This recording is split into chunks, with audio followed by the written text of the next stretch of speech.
Hello friends, we'll be discussing the concept of meaning of equilibrium here.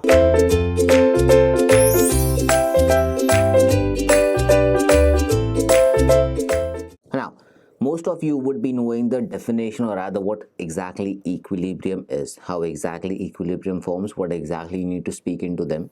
That is something which we are very much aware about. Now, a firm is said to be equilibrium when it has no tendency to change its level of output. That is when it has no tendency either to increase or contact its level of output.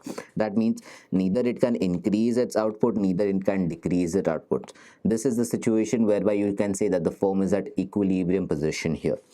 The firm can earn a maximum profit at this equilibrium point. That means the point when we are talking about equilibrium, at this point a firm can earn maximum profit here. The meaning of word equilibrium is state of balance. Clear enough to understand? Now, the next part refers to at that point where two opposite forces become equal is known as equilibrium point. That means demand and supply becoming equal. This point is known as equilibrium point. Two opposite forces becoming equal.